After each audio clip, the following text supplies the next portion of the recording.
नमस्कार, चैनल खबर तक में आपका स्वागत है और मैं हूं अनामिका। और अब नजर डालते हैं आज की प्रमुख खबरों पर।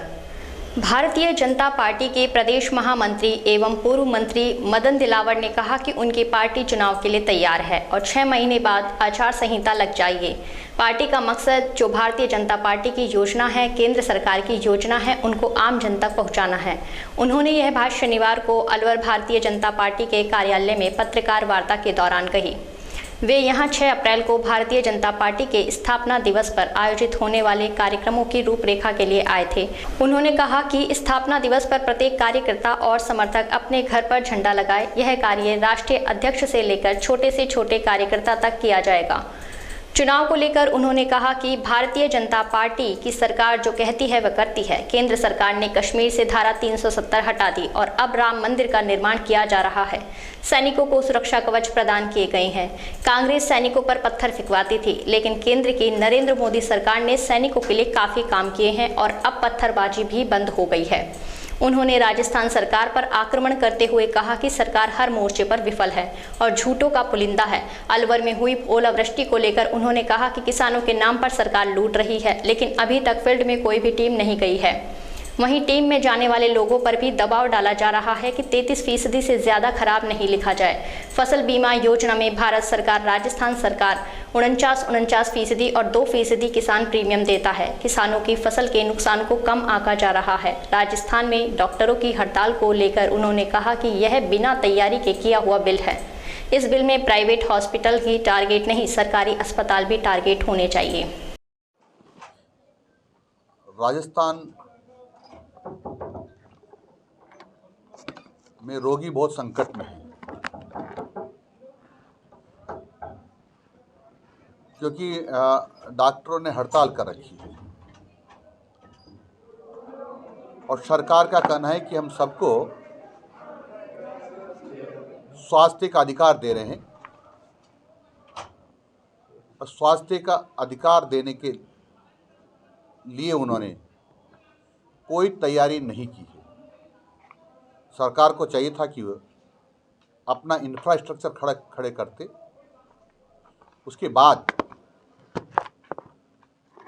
वो इस बिल को लाते, पास करवाते या घोषणा करते तो उचित रहता,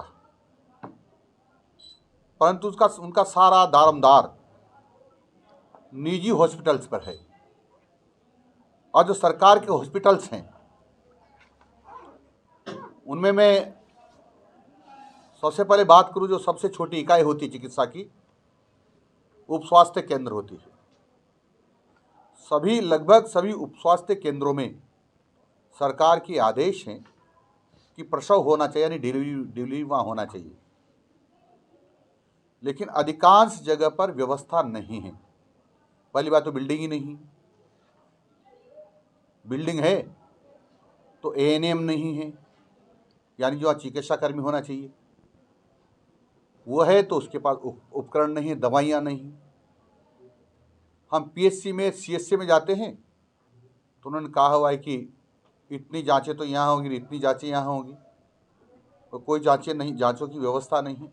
लाते ना कि प्राइवेट हॉस्पिटल में नकेल कसने का बिल ला रहे हैं। आप तो स्वास्थ्य के अधिकार का बिल लाए हैं, और स्वास्थ्य का अधिकार का बिल लाए हैं तो फिर संपूर्ण स्वास्थ्य की बात कर रहे हैं ना। जितने भी स्वास्थ्य की सेवाएं दे रही है, चाहे वो प्राइवेट दे रही हो चाहे सरकारी दे रही हो, तो सबकी बात करना चाहिए ना।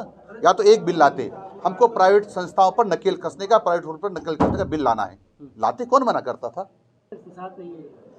बीजेपी इस बिल के पूरी तरह से साथ नहीं है, लेकिन हम चाहते हैं कि स्वास्थ्य के अधिकार मिले, लेकिन स्वास्थ्य का अधिकार मिलने के लिए उसका इंफ्रास्ट्रक्चर पूरा होना चाहिए। क्यों नहीं पीएचसी में बिल्डिंग होना चाहिए? क्यों नहीं मशीन होना चाहिए? क्यों नहीं एम्बुलेंस ठीक होना चाहिए? क्यों नहीं एक्सरे मशीन और सोनोग्राफी मशीन होना चाहिए? क्यों नहीं सीटी स्कैन मशीन होना चाहिए? क्यों नहीं एमआरआई मशीन होना चाहिए? क्यों नहीं स्पेशलिस्ट होना चाहिए? क्यों नहीं पैरामेडिकल स्टाफ होना चाहिए? ये सब होने के बाद भी तुम करोगे और कहोगे जी हम तुमको लाभ दे रहे हैं, ये झूठा है, झुंझुना है। डॉक्टर्स को फ्री हैंड छोड़ देना चाहिए। डॉक्टर्स को, किसी को भी इस देश में फ्री हैंड नहीं छोड़ना चाहिए।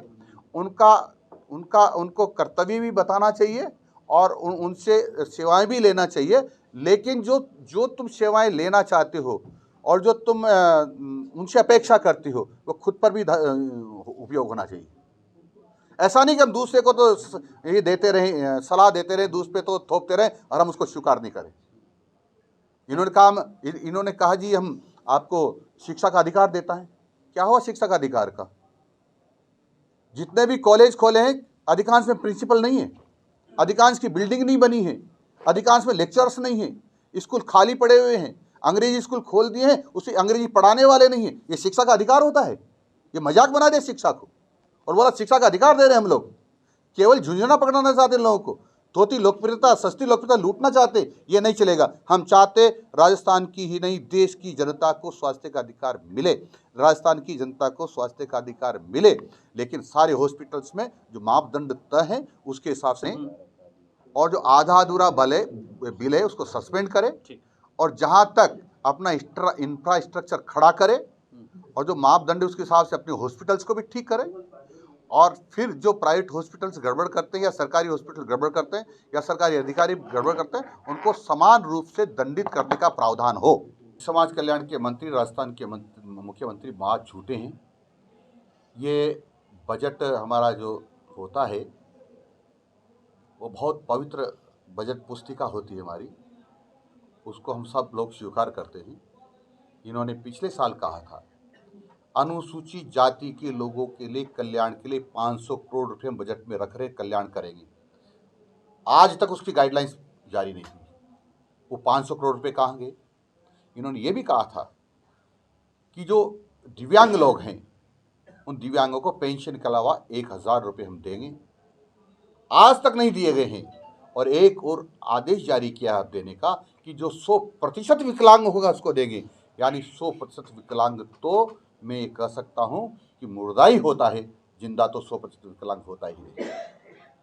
इन्होंने ये भी कहा था घुमकर लोगों को हम सबको पुनर्वासित करेंगे, इसलिए इनका सर्वे करके सबको निःशुल्क पट्टा देंगे और इनको पुनर्वासित करेंगे। आज तक एक का भी सर्वे नहीं किया गया। राजीव गांधी सामान्य चिकित्सालय और महिला चिकित्सालय शिशु अस्पताल की ओपीडी का समय शनिवार 1 अप्रैल से बदल गया है। अब ओपीडी का समय सुबह 8 बजे से दोपहर 2 बजे तक का हो गया है। वहीं पूर्व में ओपीडी का समय सुबह 9 बजे से 3 बजे तक का था। चिकित्सालय के वरिष्ठ डॉक्टर भवानी शंकर ने बताया कि अस्पतालों की ओपीडी का समय अब सुबह 8 बजे से दोपहर 2 बजे तक का रहेगा और रविवार तथा राजपत्रित अवकाश के दिन ओपीडी का समय सुबह 9 से 11 तक का रहेगा। वहीं आपातकालीन ओपीडी दोपहर 2 बजे से रात 8 बजे तक तथा रात 8 बजे से सुबह 8 बजे तक रहेगी।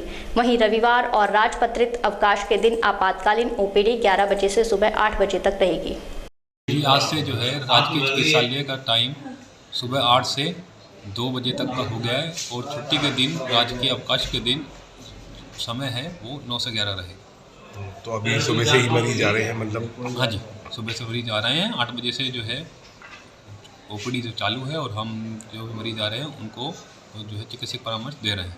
पहले क्या समय था? पहले समय 9 बजे से 3 बजे तक का था। अब जो समय है वो चेंज हो गया है, 8 से 2 बजे तक का हो गया है।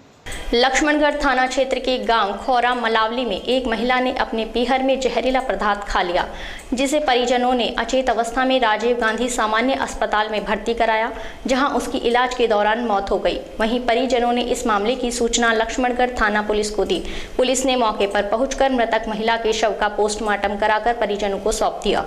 सरपंच प्रशांत यादव ने बताया कि चौमा निवासी मृतका पिंकी जाटव की शादी 12 साल पहले खौरा मलावली के कृष्ण कुमार के साथ हुई थी। पिंकी का पति कृष्ण कुमार ड्राइवर है। वहीं उन्होंने आरोप लगाते हुए कहा कि उसके पति के किसी अन्य महिला के साथ अवैध संबंध होने के चलते कृष्ण कुमार और उसके परिजनों द्वारा पिंकी को लगातार प्रताड़ित किया जा रहा था। कृष्ण कुमार ने उसे धमकी दी थी कि उसने उस महिला से कोर्ट में शादी कर ली है, जिसके चलते वह तनाव में आ गई और उसने घर में रखा जहरीला पदार्थ पी लिया। वहीं पिंकी के भाई विनोद कुमार ने आरोप लगाया कि कृष्ण कुमार के किसी महिला से अवैध संबंध होने के चलते उसकी बहन के साथ उसका जीजा और उसका पूरा परिवार उसे प्रताड़ित किया करता था, जिसके चलते उसने जहरीला पदार्थ पी लिया और उसकी मौत हो गई।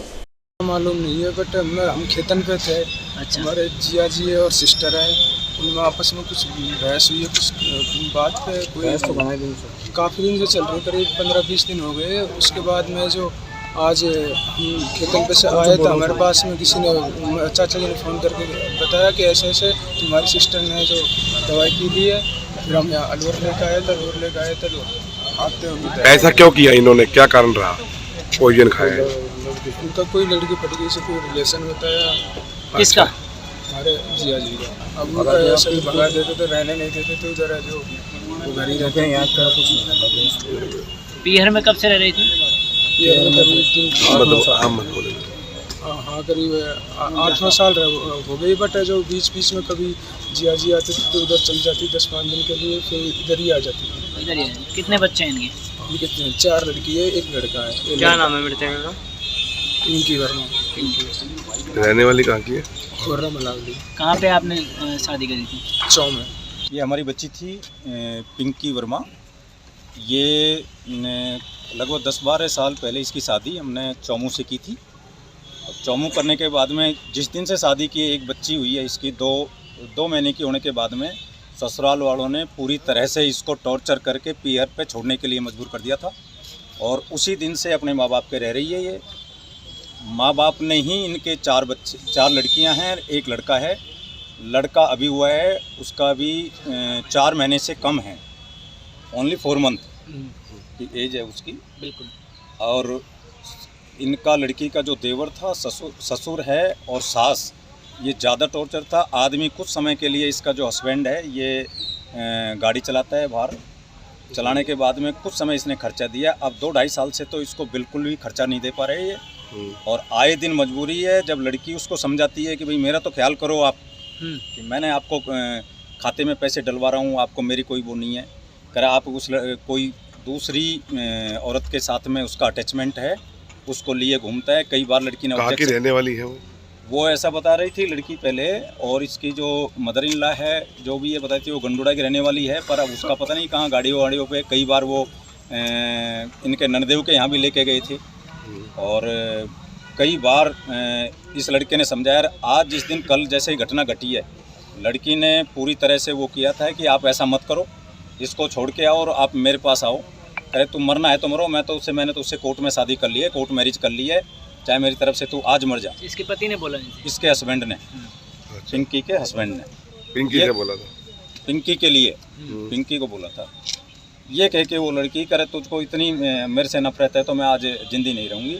वो आके कीटनाशक दवाई थी उसका वो ले लिया। एनईबी थाना पुलिस ने अग्रसेन चौराहे के समीप कृषि उपज मंडी से गंवार की बोरी चोरी करने के मामले में 2 आरोपियों को गिरफ्तार किया है। पुलिस ने उनके कब्जे से चोरी की 119 बोरी गंवार की बरामद की है। थाना प्रभारी राजेंद्र मीणा ने बताया कि कृषि उपज मंडी व्यापारी राम अवतार ने थाने पर उपस्थित होकर रिपोर्ट दर्ज कराई थी कि उसकी दुकान के बाहर 1000 गंवार की बोरियां रखी हुई थी, जिनमें से 119 बोरियां अज्ञात चोर चोरी करके ले गए। पुलिस को मुखबिर के जरिए सूचना मिली कि भरतपुर जिले के डीग क्षेत्र के शंभू का पास निवासी विजय सिंह ने कृषि उपज मंडी में आकर अपनी कार में 10-12 चक्कर लगाकर व्यापारी राम अवतार की दुकान से 119 बोरी गंवार की चोरी कर कोठार का बास निवासी राकेश मीणा को दे दी। इसके बाद राकेश मीणा ने इन गंवार की बोरियों को कृषि उपज मंडी में आकाश उर्फ सोनू को बेच दिया। पुलिस टीम ने कृषि उपज मंडी पहुंचकर व्यापारी राकेश मीणा और आकाश उर्फ सोनू को चोरी का माल बेचने और खरीदने के मामले में गिरफ्तार किया है। उन्होंने बताया कि चोरी की गंवार की कीमत करीब 4 लाख रुपए है। वहीं पुलिस द्वारा आरोपी विजय सिंह मीणा की तलाश कर रही है। रामोतार गुप्ता ने, जो कृषि मंडी अलवर का व्यापारी है, उसने यहाँ उपस्थित होकर एक रिपोर्ट दी थी कि मेरे 1000 कट्टे गंवार के रखे थे, जिनमें से 119 कट्टे गंवार के चोरी हो गए, जिस पर मुकदमा रजिस्ट्रेशन कर मुखबिर नियुक्त किया गया और आसूचनाएं डेवलप की गई है और मंडी का रिकॉर्ड लिया। उससे मालूम यहाँ पर ये चला है कि एक विजय सिंह उर्फ विजेंद्र मीणा, जो डीग भरतपुर का रहने वाला है, ये अपनी वैगनार गाड़ी से 10-15 चक्करों में इसे जो गंवार है उसकी चोरी करके ले गया है, जिसमें इसकी सहायता राकेश मीणा, जो कि मालाखेड़ा का एक व्यापारी है, उसने की और ये माल चोरी का समझते हुए लिया गया है। और राकेश मीणा और एक आकाश गुप्ता और सोनू, जो इसी मंडी का व्यापारी है, उसकी भी इसमें मिली भगत रही है और उसने चोरी का माल खरीद के यहाँ पर रखा था। वर्तमान में इसमें राकेश मीणा और आकाश गुप्ता दोनों को गिरफ्तार कर लिया है और इनसे 119 गंवार के कट्टे बरामद किए जा चुके। शेष मुलजिमों की तलाश जारी है और मंडी के कर्मचारी और जो शिवक्रेटी पल्लेदार है इनके बारे में तफ्तीश जारी है। भारतीय जनता पार्टी किशनगढ़ बास की कार्य समिति बूथ सशक्तिकरण अभियान को लेकर बैठक का आयोजन पूर्व विधायक रामहेत सिंह यादव के निवास पर किया गया। बैठक का शुभारंभ विधिवत रूप से दीप प्रज्वलन कर किया गया। कार्यक्रम की अध्यक्षता अलवर उत्तर के जिलाध्यक्ष उम्मेद भाया ने की। बैठक को संबोधित करते हुए भाजपा जिलाध्यक्ष ने कहा कि 1 अप्रैल से 10 अप्रैल तक शक्ति केंद्र पर बूथ के समस्त कार्यकर्ताओं की बैठक का आयोजन होगा।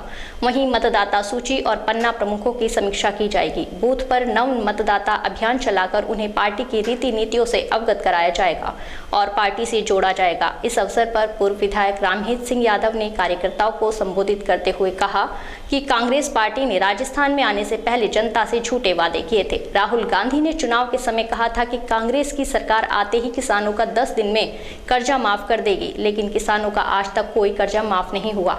इस अवसर पर चेयरमैन प्रतिनिधि सतीश सिंघल, भाजपा मंडल अध्यक्ष उमेश कांत वशिष्ठ, कोट कासिम अध्यक्ष रामनिवास यादव, खैरदल अध्यक्ष प्रमील जसोरिया सहित पार्टी के 5 मंडलों के महामंत्री, शक्ति केंद्र संयोजक एवं प्रभारी और कार्यकर्ता मौजूद रहे। रैनी के ग्राम पंचायत पाटन सहित आसपास के सभी क्षेत्रों में शुक्रवार को अचानक तेज हवा और बारिश के साथ ओले गिरने से किसानों की खेती चौपट हो गई। ओलावृष्टि से किसानों की लाखों रुपए की फसल खराब हो गई। इससे गेहूं, जौ, चने सहित सभी फसलों में नुकसान होने से किसानों की चिंता बढ़ गई है। शुक्रवार तड़के रैनी उपखंड क्षेत्र के डोरोली, पाटन, आदुका, ओडपुर सहित अन्य जगहों पर तेज हवा और बारिश के साथ ओले गिरे। किसानों ने बताया कि बारिश होने से गेहूं की फसल को मोटा नुकसान हुआ है। अब पहले से भी ज्यादा नुकसान हो चुका है। इधर पाटन के स्थानीय सरपंच सरोज मीणा ने मीडिया के माध्यम से राजस्थान सरकार को अवगत कराते हुए कहा कि किसानों को खराबे का उचित पैकेज दिया जाए। इस दौरान किसान छोटेलाल मीणा, रामकेश मीणा, धनपाल मीणा सहित दर्जनों किसान मौजूद थे। रैनी उपखंड क्षेत्र के माचाड़ी कस्बे के बारही माता मंदिर परिसर क्षेत्र में हर वर्ष की भांति इस वर्ष भी मेले का आयोजन किया गया। इस मेले में दूर दूर से लोग पहुंचे। वहीं श्रद्धालुओं ने माता के दंडोती लगाकर और ढोक देकर आशीर्वाद लिया और प्रसाद चढ़ाकर अपने परिवार की मनोकामना पूर्ण करने की प्रार्थना की। बारही माता मंदिर के पुजारी पंडित राजेश पारशर और सुरेश चंद ने बताया कि माता के दरबार में दिल्ली, जयपुर, अहमदाबाद, दौसा, हरियाणा सहित जिले और आसपास के ग्रामीण क्षेत्रों से लोगों ने आकर माता के दर्शन किए। बहरोड के राष्ट्रीय राजमार्ग 48 पर दहमी गांव के पास ट्रेलर ने श्रद्धालुओं से भरी एक निजी बस को टक्कर मार दी। इस घटना में 1 दर्जन सवारियां घायल हो गई। इससे मार्ग पर वाहनों की कतारें लग गई। श्रद्धालुओं से भरी यह बस दिल्ली से जयपुर जा रही थी। घटना के बाद ट्रेलर चालक मौके से फरार हो गया। सूचना पाकर मौके पर पहुंची पुलिस और स्थानीय लोगों ने घायलों को निकालकर अस्पताल पहुंचाया। ये बस है जो दिल्ली से खाटू श्याम जी यात्री बस जा रही थी, प्राइवेट बस है जो यहाँ दहमी के पास में इसने ट्रेलर ने अपनी साइड दबा दी, तो ये साइड मार कर नाले में लग गई और ट्रेलर से सामने से गाड़ी भी एक्सीडेंट हो गया, जिसमें करीब 10-12 आदमी घायल हुए हैं, जिनको हॉस्पिटल पहुँचाया गया है। व्हीकलों को साइड में कराया जाए। नीमराणा उपखंड के शाहजहांपुर थाना क्षेत्र के सिरियानी ग्राम पंचायत के परतापुर चक नंबर 3 गांव गिलोट की औद्योगिक इकाइयों के बीच बसा हुआ है। अनुसूचित जाति सहित गरीब तबकों के परिवारों के गांव में राजकीय प्राथमिक विद्यालय संचालित था, जो 2016 में छात्र संख्या की कमी के चलते ग्राम पंचायत मुख्यालय सिरियानी के राजकीय विद्यालय में समायोजित कर दिया गया। लेकिन गांव से 3 किलोमीटर दूर पड़ने वाले विद्यालय में छोटे बच्चे पैदल जा पाने में नाकाम होने से इस गांव में शिक्षा से वंचित रहने वालों की संख्या में वृद्धि हुई है। ग्रामीण सरजीत सिंह मेघवाल, कमलकांत यादव, शेर सिंह मेघवाल सहित अनेक ग्रामीणों का कहना था कि गांव में राजकीय विद्यालय नहीं होने से तथा दूसरे गांव में विद्यालय दूर होने के कारण उनके गांव के बच्चे शिक्षा के अधिकार से वंचित हो रहे हैं। इसलिए उनकी मांग है कि उनके गांव में सरकारी विद्यालय पुनः शुरू किया जाना चाहिए। ये जो हमारी स्कूल है ये 2016 से बंद है, 7 साल हो गई है और बच्चे गिलोट, बटाना और सिरियानी जाते हैं। कितनी दूरी पड़ती है बटाना गिलोट की? बटाना की यहाँ से 4 किलोमीटर है, गिलोट की भी 3 किलोमीटर है, सिरियानी 5 किलोमीटर है। अच्छा, हाँ जी। और बाकी छोटे बच्चे? सारी कार्रवाई हो चुकी थी। छोटे बच्चे उनको मजबूरी होकर प्राइवेट स्कूलों में डालना पड़ रहा है। जी। और इसकी पूरी प्रक्रिया हो चुकी थी। उन्होंने ये कहा कि कोई नेता के अप्रोच लगाओ तभी स्कूल चालू हो पाएगा। हम ये चाहते सर हमारे स्कूल खुले, बच्चे बहुत हमारे परेशान हो रहे हैं, 2-2, 3-3, 4-4 किलोमीटर है, बाहर के बच्चे बहुत आए हुए हैं और सरकार की स्कूल बंद होने से बहुत दिक्कत आ रही है और सारी कार्रवाई हो चुकी थी। अपने नेता की अप्रोच के कारण मांग कर रही है, नेता कोई अप्रोच करने, इसलिए स्कूल नहीं खुल पा रही। किसने कहा ये नेता के अप्रोच के लिए? ये वहाँ से जो बीकानेर से जो भी कागज गए थे वहाँ से यही जवाब आया था। बच्चे सिरियानी जाते हैं, कोई गलोड़ जाते हैं, कोई बटाने जाते हैं, बच्चे बहुत परेशान है।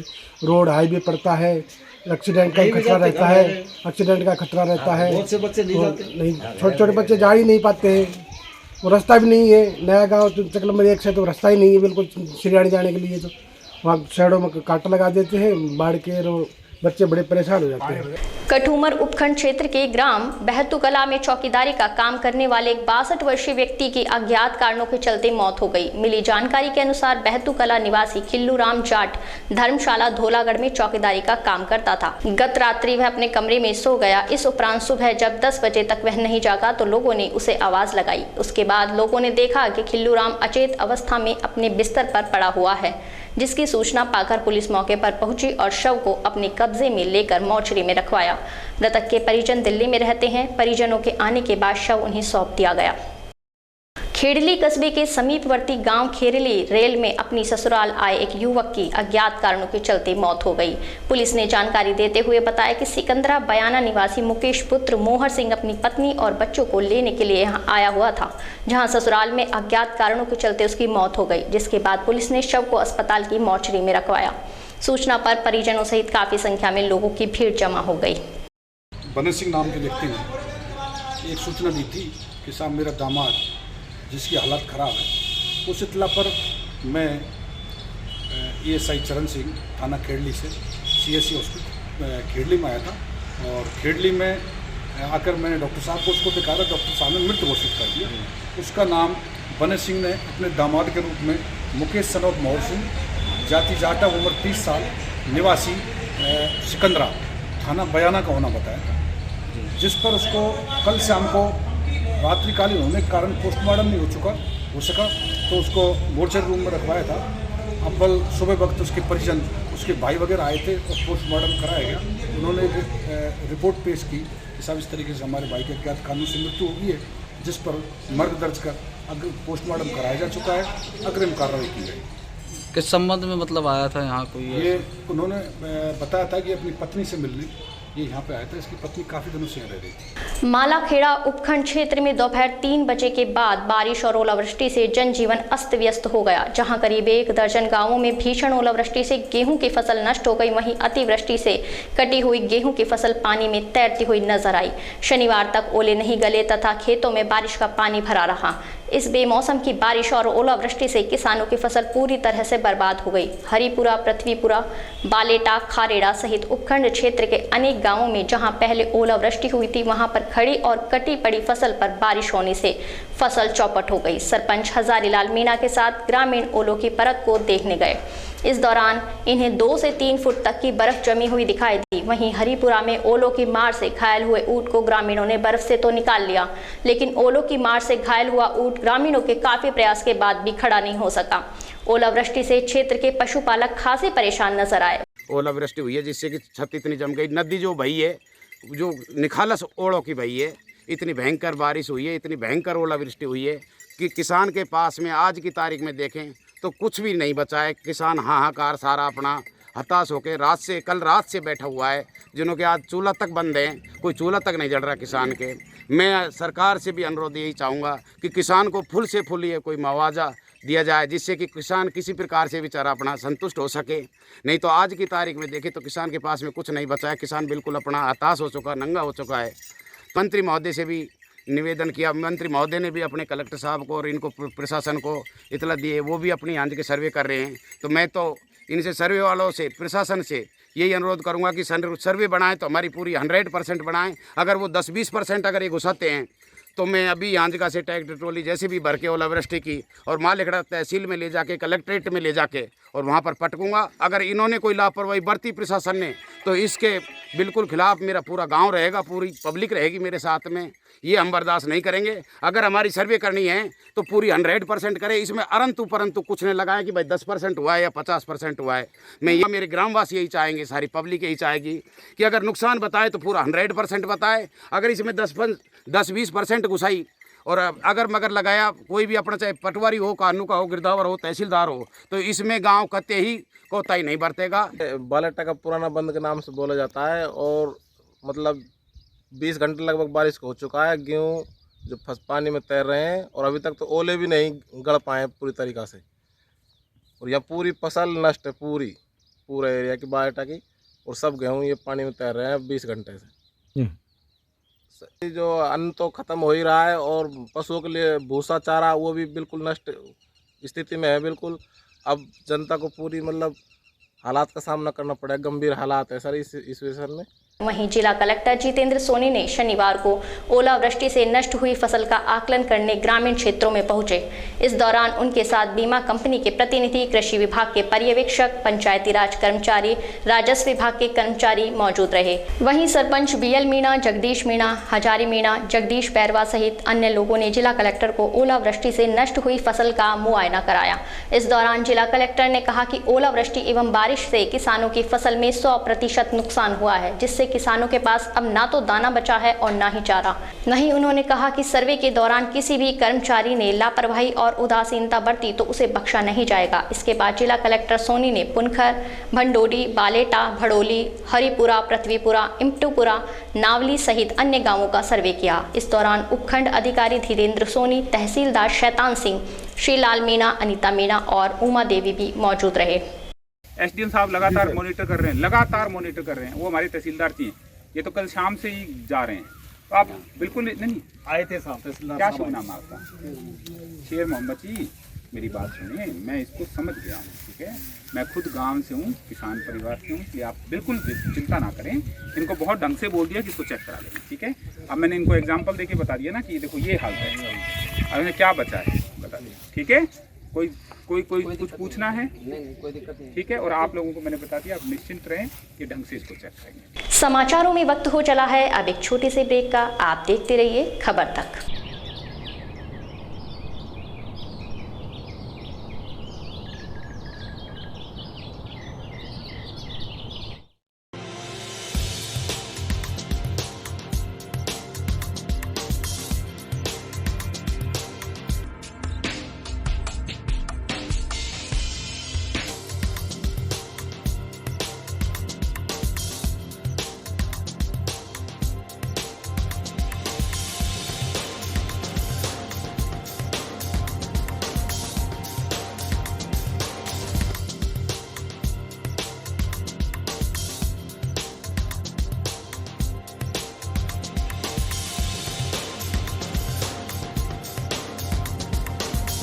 ब्रेक के बाद आपका फिर से स्वागत है और अब चलते हैं खबरों की ओर। जयपुर में हुए बम ब्लास्ट के मामले में हाईकोर्ट द्वारा 4 आतंकियों को बरी किए जाने को लेकर अलवर के सांसद महंत बालक नाथ ने राजस्थान सरकार पर हमला बोलते हुए कहा कि यह तुष्टीकरण का नतीजा है कि कांग्रेस सरकार ने आतंकियों की ढंग से पैरवी नहीं की। उन्होंने यह बात आज पत्रकार वार्ता के दौरान कही। उन्होंने कहा कि बम ब्लास्ट के 4 आरोपी रिहा हो जाना यह सरकार की सबसे बड़ी कमजोरी है। भले ही सरकार ने एएजी को पद से हटा दिया हो, लेकिन यह उसका तुष्टीकरण की नीति का नतीजा है। उन्होंने बताया कि कांग्रेस हमेशा यही काम करती है, इनके लोगों को अंदर 15 लाख रुपए देती है, जबकि दूसरे पक्ष के लोग होते हैं उनको कोई मुआवजा नहीं दिया जाता। इनके मामले में सरकार तुरंत ही पैरवी करने के लिए तैयार रहती है। कांग्रेस सरकार पर हमला बोलते हुए उन्होंने कहा कि कांग्रेस ने हमेशा ही ऐसी नीति अपनाई है। केंद्र में मोदी सरकार आने के बाद इनके हौसले पस्त हुए हैं। यह सारा सामान विदेशों से मंगवाते थे, इनके कमीशन मिलते थे, लेकिन अब केंद्र की भाजपा सरकार ने आत्मनिर्भर भारत बनाकर सारे संसाधन हथियार भारत में ही बनाए जा रहे हैं। ऐसे में कांग्रेस बौखलाकर दुष्प्रचार करने में लगी हुई है। देखिए, ये जिस प्रकार से हम लोग कांग्रेस की तुष्टीकरण की राजनीति को हम बार बार कहते हैं, उसका जीता जाता प्रमाण है कि जयपुर के अंदर जिस प्रकार से सीरियल ब्लास्ट हुए और लगभग 7 दर्जन से अधिक हमारे निर्दोष नागरिकों की उस समय पर हत्या हुई, उस समय पर कांग्रेस की शासन थी राजस्थान में। एक तो इस बात को आपको ध्यान रखना चाहिए, उस समय पर कांग्रेस का शासन था राजस्थान के अंदर। लोगों को एक ब्लास्ट के समय जिस समय 2008 में जब ब्लास्ट हुए थे, तो उस समय कांग्रेस का शासन था। उस समय पर लोगों को खाली एक तरह से तसल्ली देने के लिए, दिखाने के लिए कि हम कार्रवाई कर रहे हैं, इन लोगों ने इन अपराधियों को पकड़ा। अपराधी यही थे, इनको पकड़ा गया। लेकिन मैं अक्सर बार बार कहता हूँ, अपराधी पकड़ना एक अलग बात है, लेकिन अपराधी को सज़ा दिलाना एक अलग बात है। और अपराधी को पकड़ने के बाद में उस साक्ष्यों को इकट्ठा करना जिसके माध्यम से उस पर अपराध सिद्ध हो। यहाँ कांग्रेस ने जानबूझकर इन अपराधियों को बचाने का काम किया था। उस समय पर कोर्ट ट्रायल में मामला चला है, संवेदनशील मामला था, देश की अखंडता और एकता को तोड़ने का, और विदेशी ताकतों के साथ जुड़कर इन लोगों ने जयपुर के अंदर बम ब्लास्ट किए थे। मैं मानता हूँ कि उस समय इन अपराधियों को पकड़ने के साथ साथ में जानबूझकर, ताकि भविष्य में ये छूट जाए, उस समय पर जो इनकी जांच थी, छानबीन थी, या जितने भी साक्ष्य थे उनको इकट्ठा करने पर इन्होंने जानबूझकर उनमें ढिलाई बरती। और आज वर्तमान में फिर कांग्रेस की सरकार है कि ऐसे समय पर इनके रहते हुए वो अपराधी, आज मैं कहता हूँ एक इतना बड़ा बम ब्लास्ट, उसमें कुछ भी आरोप सिद्ध नहीं होना, कोर्ट के माध्यम से उनको बरी कर देना, कितनी बड़ी शर्म की बात है राजस्थान के लिए कि 70 से अधिक लोगों की हत्या के आरोपियों को ये राजस्थान सरकार सज़ा नहीं दिलवा पाई, उनको फांसी के तख्ते पर लटका नहीं पाई। ये किस प्रकार का न्याय दे सकती है राजस्थान को? और आज इनके रहते उनको दोष मुक्त करते हुए उनको कोर्ट से बाइज्जत बरी कर दिया गया। ये सारा का सारा खेल राजस्थान सरकार, इस कांग्रेस की तुष्टीकरण की राजनीति का फल है।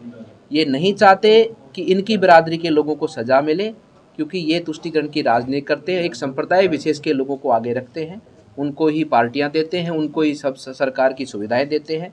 अभी अपने बगल के अंदर गो तस्करी के मामले में, मैं नहीं कहता कानून लेना किसी के भी अधिकार में नहीं है, कानून को हाथ में लेना कोई भी कानून को हाथ में नहीं ले सकता, और कानून का पालन सबको करना चाहिए।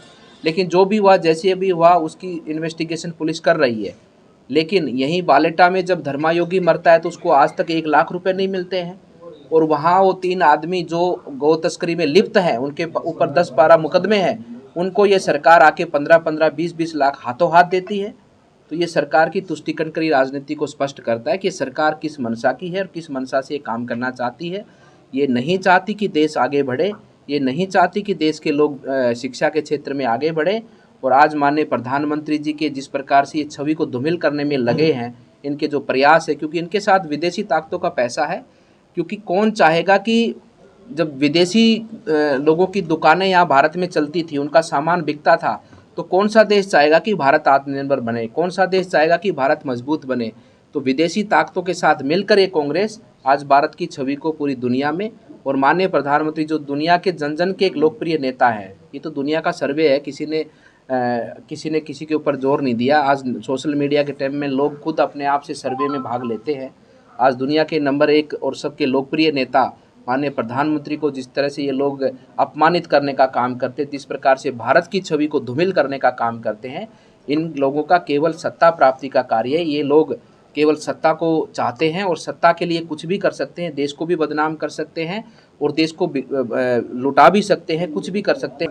नहीं, उस समय 2008 के अंदर अपनी सरकार के बाद में 2000 जो ब्लास्ट हुआ उसी दिन की बात कर रहा हूं, खुद गया था उस दिन, नहीं उसके बाद में जो सरकार आई ना 2008 से, ब्लास्ट ही कांग्रेस सरकार में। मैं कह रहा हूँ ये जो न्याय जो आज जो न्याय मिला है, 5-4 साल से जो सरकार चल रही है, 4 साल से मामला कोर्ट में ट्रायल भी चल रहा था। इनके जो एजी थे उन्होंने कभी कोई इसकी पैरवी नहीं करी। आज सरकार ने उसको जो है कि बर्खास्त किया है, उसको हटाया गया पद से। ये चीज़ें पहले क्यों नहीं संज्ञान में ली गई थी? तो कोर्ट का जो निर्णय है उस पर आप लोग आपत्ति उठा रहे हैं? बिल्कुल नहीं, कोर्ट पर कोई आपत्ति नहीं उठा रहे। कोर्ट राहुल गांधी के मामले में जब कोर्ट के निर्णय को नहीं मान रही कांग्रेस, अरे भाई उसका विरोध कर रहे हैं। मैं कह रहा हूँ कोर्ट के निर्णय पर कोई आपत्ति नहीं होती है। कोर्ट ने ये कहा कि कोर्ट के सामने साक्ष्य ही नहीं रखे गए। हम ये कह रहे हैं कि इन लोगों ने कोर्ट के सामने साक्ष्य ही नहीं रखे, मामले की पैरवी नहीं करी और आज 70 से अधिक लोगों की हत्या के मामले के जो दोषी हैं वो उनको कोर्ट ने बरी करा, क्योंकि कोर्ट की मजबूरी है, कोर्ट साक्ष्य देखता है, साक्ष्य इन्होंने रखे नहीं है, उसकी इन्वेस्टिगेशन ठीक से नहीं की, उसकी पैरवी ठीक से नहीं की। इनके एलजी जो कि इनके अटॉर्नी जनरल हैं, उन लोगों ने इस केस को देखा ही नहीं। हम ये बात कर रहे हैं। अलवर शहर के पूर्व विधायक और भाजपा नेता बनवारी लाल सिंघल ने कहा कि वह अपनी दावेदारी नहीं ठोक रहे हैं, लेकिन जनता उनका नाम आगे कर रही है और 10 साल जो उन्होंने काम किए हैं उसके भरोसे ही जनता अब उनके काम को याद कर रही है। उन्होंने यह बात आज पत्रकार वार्ता के दौरान कही। उन्होंने कहा कि चुनाव में टिकट सर्वे के आधार पर मिलता है, इसमें कोई दो राय नहीं है, लेकिन 10 वर्ष के किए हुए कार्य को भी सर्वे में शामिल किया जाएगा और किसको टिकट मिलेगा यह भारतीय जनता पार्टी के शीर्ष नेतृत्व तय करेगा। कार्यकर्ताओं का जुड़ाव होने के कारण वे कार्यकर्ताओं के सुख दुख में साथ रहते हैं। अलवर में व्याप्त समस्याओं के निराकरण के लिए वे प्रयास करते रहते हैं। मैं दावेदारी अपनी नहीं ठोक रहा, जनता ठोक रही है मेरी दावेदारी। मैंने जिस प्रकार से 10 वर्ष तक लोगों के यहाँ काम किए हैं, लोगों के सुख दुख में मैंने साथ रहकर उनको अपने होने का एहसास कराया है। आज जनता उसको मिस कर रही है और जनता मुझे याद कर रही है। मेरे लिए सौभाग्य की बात है और मैं जनता की उस भावना की कद्र करते हुए, जनता की उस भावना का सम्मान करते हुए स्वयं को जनता के सामने प्रस्तुत कर रहा हूँ। दावा ठोकने की बात नहीं है। मेरा ये मानना है कि जनप्रतिनिधि इस प्रकार का हो, जो जनप्रतिनिधि जनता के आवश्यकता के अनुसार, चाहे शासन हो या प्रशासन हो, उसकी ईंट से ईंट बजा सके, जनता के काम करा सके। हम चुपचाप बैठे रहें और अपने सामने कुछ भी होते हुए देखता रहे, चाहे अपराध का मामला हो, चाहे इंस्पेक्टर राज का मामला हो, चाहे वाहन जो ट्रैफिक पुलिस है वो लोगों को पकड़ पकड़ कर चालान करती रहे। ये किसी जनप्रतिनिधि, दमदार जनप्रतिनिधि के सामने इस प्रकार की हिम्मत किसी की नहीं पड़ती। ये अलवर जिस प्रकार की वर्तमान परिस्थितियों से जूझ रहा है, दमदार प्रतिनिधियों की मांग कर रहा है और उसमें से जनता जब मेरे सामने मुझसे बात करती है तो मैंने भी स्वयं को, चूँकि 10 वर्ष तक लोगों की अपेक्षाओं पर काम करने का काम किया है, आगे भी मैं उम्मीद करता हूं कि भारतीय जनता पार्टी सर्वे के आधार पर टिकट देगी 100%। अब कोई किसी भी प्रकार की अतिशयोक्ति इसमें नहीं बची, ना कोई संशय बचा है। सर्वे के आधार पर टिकट होगा। जनता जिस प्रकार से, मेरा ये मानना है कि किसी भी अन्य प्रत्याशी के मुकाबले जिस प्रकार से लोग बाग दूसरे लोगों को देखते हैं, उनमें जो सर्वे के आधार पर जिसका नाम आगे निकल कर जाता है, पार्टी उनका चयन करती है। और मुझे भी लगता है कि पिछले 10 वर्ष के मेरे काम और जनता से मेरा जुड़ाव, तो हो सकता है मैं भी जनता के दिल पर कहीं ना कहीं अंकित हूँ। उसके आधार पर मैं अपनी चुनाव लड़ने की मंशा जाहिर करता हूं। मैं तो सबसे पहले कहता हूँ, सबसे पहला टिकट ब्राह्मण समाज को दो, लेकिन बनिया भी कहीं ना कहीं तो हिसाब रखता ही है ना। एक टिकट तो बनियों का भी बनता है ना भाई, इसलिए ब्राह्मण को पहले दो, बनियों को बाद में दे दो। तो जातिगत समीकरण महत्वपूर्ण है। मैं जातिगत की बात ही नहीं करता। 11 सीट है, 11 विधानसभाओं में जिस प्रकार से 2008 में 13 में टिकट दिए थे, 7 और 9 सीट जीते थे हम, और वो जब सारे समीकरण तोड़ दिए तो 2 सीट पे रह गई भारतीय जनता पार्टी। सबको संतुष्ट करके जहां जिसका दावा बनता है उसको टिकट दिया जाना चाहिए, ये मेरा कहना है। और मैं किसी जाति का विरोध दूसरे लोगों की तरह नहीं करता कि मेरी जाति का वोट मेरे समाज के लोग अपनी ही जाति को वोट दें, मैं ऐसा भी नहीं कहता। आप ही के पार्टी के लोग कहते हैं सर। मैं किसी पार्टी की भी बात नहीं करता। मैं तो ये कहता हूँ कि लोकतंत्र है, इसमें उचित प्रतिनिधित्व करने का अधिकार सबको है और पार्टी को सबका साथ लेकर सबका विकास करने का जो हमारा दावा है उसमें यह है कि सब लोगों को टिकट दिए जाएं, जहां जिस जातिगत आधार पर जिसका टिकट बनता है, क्योंकि चुनाव में जाति बहुत बड़ा फैक्टर होती है। जिसका टिकट बनता है उसको दिया जाए, जनता जिसकी मांग करती है उसको टिकट दिया जाए। जातिगत समीकरण प्लस जनता की मांग, इन 2 स्तर पर जाँच करके टिकट दिए जाएँ तो आगामी विधानसभा चुनाव में भारतीय जनता पार्टी अलवर में 9-10 सीट जीतकर पुनः राजस्थान की सरकार में भागीदारी करेगी। अलवर संभाग बनने के सवाल पर उन्होंने कहा कि अलवर में 6 विधानसभा लगती है। दिल्ली और हरियाणा का एनसीआर नजदीक होने के कारण अलवर को संभाग बनाया जाना चाहिए। छोटे छोटे कामों के लिए जयपुर जाने में परेशानी होती है और अलवर की मुख्य मांग ही अलवर को संभाग बनाए जाने की है। राजस्थान में सर्वाधिक उपयुक्त अलवर के संभाग की मांग है, क्योंकि अलवर जिला दिल्ली और जयपुर के बिल्कुल मध्य स्थित है और 6 विधानसभा इसमें आती हैं। इसके अतिरिक्त आसपास का जो क्षेत्र है, हम लोग अभी जयपुर संभाग में है जो बहुत दूर पड़ता है छोटे छोटे कामों के लिए। अलवर के लोगों की इस मांग पर त्वरित कार्रवाई करते हुए अलवर को संभाग बनाया जाना चाहिए। बड़ौदा में कस्बा स्थित श्री मुनि सुव्रतनाथ जिनालय में सकल जैन के तत्वाधान में श्री महावीर भगवान के जन्म कल्याणक महामहोत्सव का शनिवार को आगाज हुआ।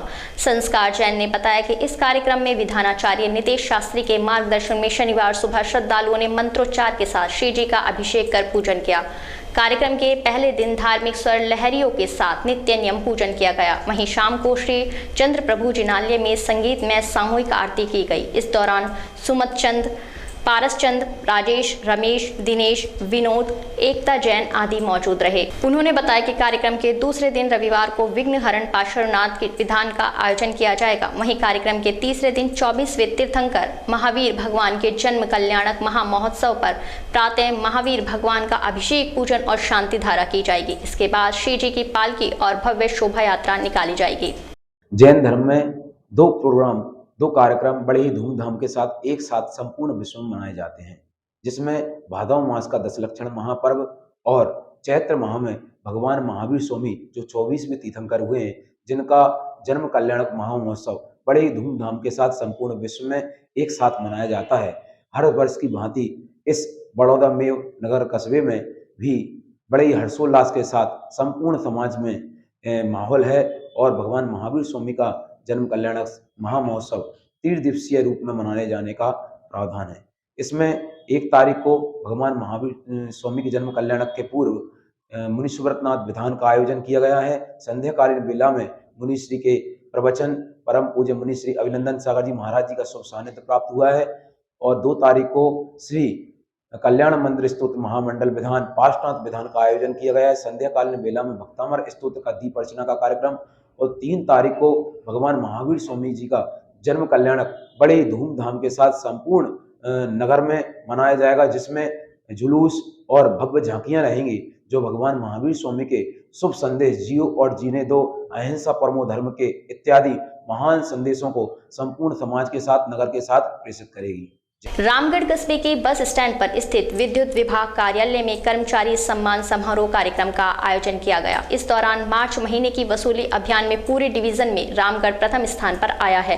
निगम की ओर से मार्च माह में 100% बकाया बिलों की वसूली करने के आदेश दिए हुए थे, जिसके चलते अधिकारियों और कर्मचारियों की मेहनत से 101.6% की वसूली की गई, जिससे पूरे डिवीजन में रामगढ़ प्रथम स्थान पर रहा। इसीलिए सभी कर्मचारियों को प्रशस्ति पत्र देकर सम्मानित किया गया। कार्यक्रम के मुख्य अतिथि अलवर SCPA मनोज शर्मा रहे, जबकि कार्यक्रम की अध्यक्षता अधिशासी अभियंता महेश देशवाल द्वारा की गई। इस उपलक्ष्य में विद्युत कार्यालय में सवामणि का कार्यक्रम भी रखा गया। हमारे जैसे कि वित्तीय वर्ष हमारा मार्च में ख़त्म होता है, वित्तीय वर्ष में हमारे को एक टारगेट दिया जाता है हर उपखंड को 100% करने के लिए। तो हमारा ये वित्तीय वर्ष समाप्त होने के बाद हमारा 100% से ज़्यादा हमने अचीव किया है, 101.6% अचीव किया है। इस उपलक्ष्य में हमने एक छोटा सा सभामणि का प्रोग्राम रखा हुआ है यहाँ पर, जिसमें सारे हमारे टेक्निकल स्टाफ, मिनिस्ट्रियल स्टाफ सभी को हम सम्मानित करेंगे, जिन्होंने अपने परिश्रम से इस उपखंड को 101% की रिकवरी वसूली करवाई है। और इसके बाद सभामणि के बाद फिर हम एक छोटा सा भोजन का कार्यक्रम रखेंगे, जिसमें मुख्य अतिथि कौन है प्रोग्राम? मुख्य अतिथि में हमारे PA साहब मनोज शर्मा जी हैं, जो कि PA साहब A to SC अलवर के हैं, और हमारे विशिष्ट अतिथि में AN साहब पगड़ में हैं, और विशिष्ट अतिथि में हमारे एक्शन साहब महेश देशवाल जी भी। मुंडावर के समीपवर्ती गांव पेहल और बनीठी की अरावली पर्वतमालाओं के मध्य स्थित गोपाल दास महाराज का मेला शनिवार को संपन्न हुआ। मेले में हरियाणा, पंजाब, दिल्ली से हजारों की संख्या में श्रद्धालु पहुंचे। आश्रम के महंत शुभराम दास महाराज ने बताया कि देवी माता के नवरात्रा में 9 दिन तक माता की अखंड जोत जलाई गई। वहीं रामनवमी पर सुबह हवन और देवी मां को भोग लगाया गया। इसके बाद रात्रि में सत्संग का आयोजन किया गया। वहीं 31 मार्च को भंडारे का आयोजन किया गया, जिसमें हजारों श्रद्धालुओं ने पंगत में बैठकर प्रसादी ग्रहण की। वहीं शाम को कुश्ती दंगल का आयोजन किया गया। खैरतल कस्बे के वार्ड नंबर 10 के पूर्व पार्षद दौलतराम ने खैरतल को जिला बनाए जाने पर विधायक का सम्मान समारोह कार्यक्रम आयोजित किया। इस दौरान विधायक खैरिया का फूल माला और साफा पहनाकर आभार व्यक्त किया। इस मौके पर प्रदेश कांग्रेस कमेटी के सदस्य गिरीश डाटा और खैरतल नगर पालिका के नेता प्रतिपक्ष विक्रम उर्फ विक्की चौधरी का भी स्वागत सम्मान किया गया। इस दौरान कार्यक्रम में बड़ी संख्या में क्षेत्र के महिला, पुरुष और युवा मौजूद रहे।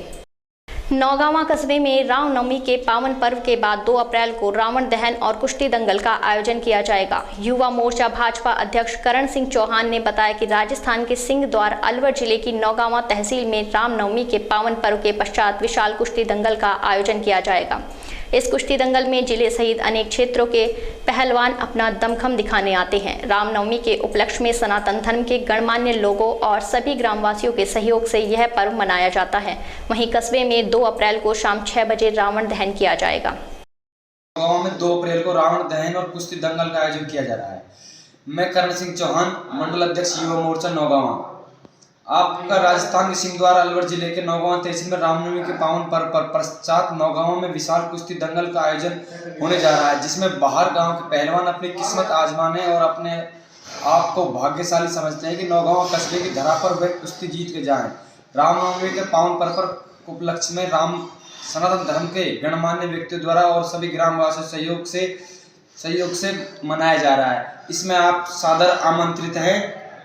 आपका नौगांवा तहसील के सिंहद्वार कस्बा नौगांवा में आपका बहुत बहुत हार्दिक अभिनंदन। राजस्थान राज्य स्तरीय पुलिस जवाबदेही समिति जयपुर के अध्यक्ष और राजस्थान उच्च न्यायालय के न्यायाधिपति HR कुड़ी शनिवार को किशनगढ़ पहुंचे। इस दौरान उन्होंने यहां उपखंड अधिकारी कार्यालय में CLG सदस्यों, उपखंड अधिकारी, पुलिस उपाधीक्षक, थानाधिकारी और अधिवक्ताओं के साथ बैठक करते हुए फीडबैक लिया। बैठक में HR कुड़ी ने बताया कि उनके दौरे का मुख्य रूप से राजस्थान राज्य स्तरीय पुलिस जवाबदेही समिति के बारे में पूर्ण जानकारी देना है। उन्होंने बताया कि पुलिस एक्ट बहुत पुराना तथा अंग्रेजों के समय का है, इसीलिए अब इस एक्ट में सुधार होने चाहिए।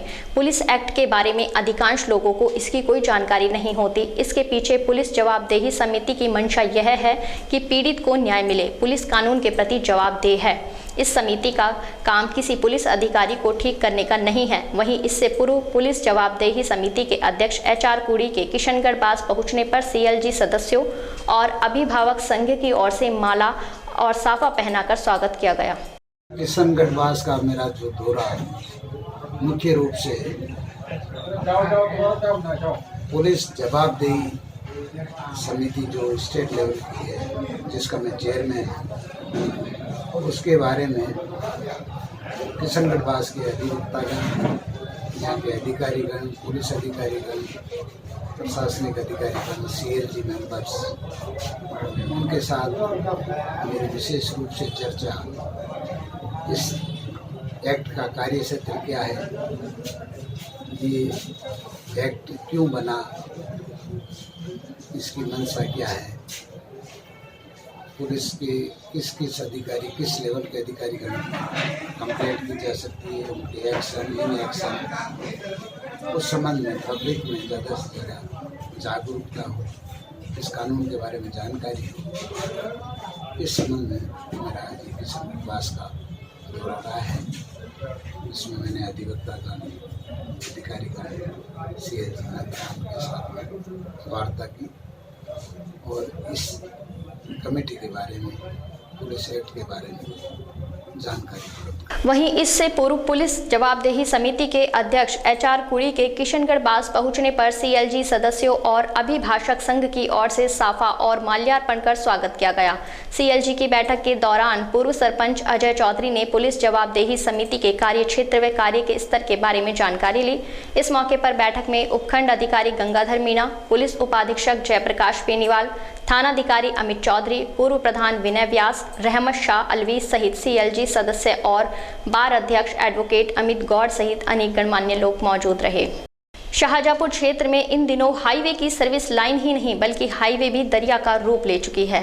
NHI द्वारा टोल के माध्यम से भारी भरकम शुल्क वसूली करने के बावजूद आमजन का हाईवे पर सफर सुगमता से नहीं हो पा रहा। हाईवे पर सड़क और सर्विस लाइन के बीच बनाया गया नाला बारिश के पानी के भराव नहीं होने देने का काम करने का माध्यम है, परंतु NHAI आला अधिकारियों की अनदेखी से नाला पानी से लबालब हो गया है। टोल प्लाजा से मात्र 1 किलोमीटर पहले सांसेडी मार्ग के पास भरा पानी इस कदर फैला हुआ है कि नाला, सर्विस लाइन और हाईवे सड़क दरिया बने हुए प्रतीत हो रहे हैं। हाईवे की दुर्दशा को लेकर PCC सचिव ललित यादव का कहना है कि देश भर में सर्वाधिक टोल शुल्क वसूलने वाला शाहजहाँपुर टोल के आसपास ही आम जन को असुविधा झेलना केंद्र सरकार की विफलता का सबसे बड़ा उदाहरण प्रस्तुत कर रहा है। आमजन को सुविधा देने की बजाय मिल रही दुविधा को लेकर NHAI अधिकारियों के विरुद्ध स्थानीय स्तर पर आंदोलन किया जाएगा। वहीं स्थानीय सरपंच प्रतिनिधि गिरिराज यादव का कहना है कि स्थानीय लोगों की जमीन अधिग्रहित कर बनाए टोल प्लाजा से केंद्र सरकार भारी राजस्व वसूली तो कर रहा है, परंतु स्थानीय आमजन को सुविधा देने के बजाय सर्विस लाइन भी गड्ढों से भरी होने का दर्द दे रही है। सकट क्षेत्र के गांव नारायणपुर स्थित त्रिदंडी स्वामी यति जी महाराज के आश्रम पर शनिवार को चैत्र शुक्ल पक्ष की एकादशी को संगीतमय सुंदरकांड पाठ का कार्यक्रम आयोजित किया गया। इस दौरान सुंदरकांड की चौपाइयों और भजन कीर्तन से यति महाराज का आश्रम भक्तिमय हो गया। आश्रम के संत साईं राम महाराज और श्रद्धालु राजेंद्र मीणा ने बताया कि इस मौके पर हनुमान जी की प्रतिमा की सुगंधित पुष्पों से मनमोहक झांकी सजाई गई। कार्यक्रम के अंत में आरती के बाद हनुमान जी को भोग लगाकर श्रद्धालु को प्रसाद वितरित किया गया।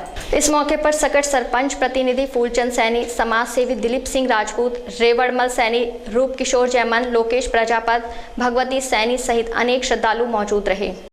श्री महावीर जयंती महोत्सव समिति की ओर से महावीर जयंती पर 3 दिवसीय महोत्सव के तहत 3 अप्रैल को अग्रसेन मार्ग स्थित महावीर भवन से शोभा यात्रा निकाली जाएगी। यह जानकारी शनिवार को जैन नसिया जी वाटिका में महोत्सव समिति से जुड़े पदाधिकारियों द्वारा दी गई। पत्रकारों से वार्ता करते हुए समिति अध्यक्ष अशोक कुमार जैन ने बताया कि 3 अप्रैल को महावीर जयंती पर शोभा यात्रा निकाली जाएगी। शोभा यात्रा के होप सर्कस पहुंचने पर महाआरती होगी। यह यात्रा शहर के प्रमुख मार्गों से होती हुई जैन नसिया जी पहुंचेगी, जहां मुख्य अतिथियों द्वारा झंडारोहण किया जाएगा। इसके बाद दोपहर में सांस्कृतिक कार्यक्रम होंगे और शाम को भक्ति संध्या का आयोजन किया जाएगा। वहीं दूसरे दिन 4 अप्रैल को नसिया जी में सांस्कृतिक कार्यक्रम होंगे और तीसरे दिन 5 अप्रैल को सुबह 9 बजे रथ यात्रा की वापसी होगी। महावीर जयंती बड़े हर्ष और उल्लास के साथ मनाई जाती है और यहाँ का सबसे जो मुख्य है, सारी जैन समाज एक साथ मिलकर, किसी भी संप्रदाय के लोग हों, सभी एक साथ मिलकर मनाते हैं। ये सारे भारतवर्ष में पहला संदेश है यहाँ का अलवर। 3 तारीख को और उसके बाद क्या कार्यक्रम है? 3 तारीख को सुबह प्रभात फेरी निकलेगी 5 बजे। उसके बाद 8:30 बजे रथ यात्रा निकलेगी, पूरी शोभा यात्रा, जिसमें 16-17 झांकियाँ होंगी और सब महिलाएं, बच्चे, आदमी, सारी जैन समाज के उसमें शरीक होंगे और सारी हमारी यहाँ की जैन समाज बड़े लगन के साथ इसमें लगी हुई है, सब सहयोग दे रहे हैं। कहाँ से निकलेगी? यह महावीर भवन से निकलेगी। पंजाबी खत्री समाज द्वारा बैसाखी पर्व और समाज जागरूकता के क्रम में समाज के प्रतिभाशाली छात्र छात्राओं और समाज के भामाशाहों का सम्मान समारोह 9 अप्रैल को मनाया जाएगा। यह जानकारी प्रदेश प्रभारी रमेश आहूजा ने शनिवार को प्रेस वार्ता का आयोजन कर दी। उन्होंने कहा कि यह कार्यक्रम राष्ट्रीय संरक्षक और अध्यक्ष पूर्व विश्व बैंक निदेशक और वाइस चांसलर डॉक्टर सर्वदा आनंद आर्य के निर्देश पर किया जाएगा। कार्यक्रम के मुख्य अतिथि CBI के पूर्व कमिश्नर मदन लाल शर्मा होंगे, जबकि विशिष्ट अतिथि REPC चेयरमैन राजीव अरोड़ा होंगे। वहीं भाजपा के पूर्व प्रदेश अध्यक्ष अशोक परनामी कार्यक्रम की अध्यक्षता करेंगे। प्रदेश सह संरक्षक प्रोफेसर संजय दर्गन और प्रदेश संगठन सचिव हरीश अरोड़ा ने बताया कि सरकार द्वारा जातिगत जनसंख्या जनगणना होने पर समाज को जागरूक करने पंजाबी समाज ने एकजुट होकर सरकार से मांग करने का निर्णय लिया है। पंजाबी समाज के लोगों को शरणार्थी पाकिस्तानी कहने वालों के खिलाफ कानूनी कार्यवाही की मांग पर भी विचार विमर्श किया जाएगा। को जागृत करने का, जो जातिगत जनसंख्या में हमने अपनी माँ बोली भाषा पंजाबी लिखवानी है, जाति खतरी। दूसरा, हमारे प्रदेश के अंदर समस्त जातियों के आयोग गठित हैं। हमारा एक पंजाबी समाज ये समझ लो कि समर्थ होने के कारण जागृत नहीं है। हमने सरकार को जागृत होकर के हमने पंजाबी आयोग गठित करवाने का हमने मांग लेनी है कि हमारा भी कल्याण बोर्ड बने। दूसरा, यहाँ पर आज की तारीख में 200 MLA होने के बाद भी एक भी पंजाबी नहीं है। राजनीतिक का हमारा उसका जो है वो है। और तीसरा, हम ये चाहते हैं कि हमारे को भी OBC कोटे के अंदर हमारा नाम दर्ज किया जाए, जिससे कि हमारे समाज के, परिवार के, उनको भी जो है सेवा का मौका मिले, नौकरी में भागीदारी मिले, शिक्षा में भागीदारी मिले।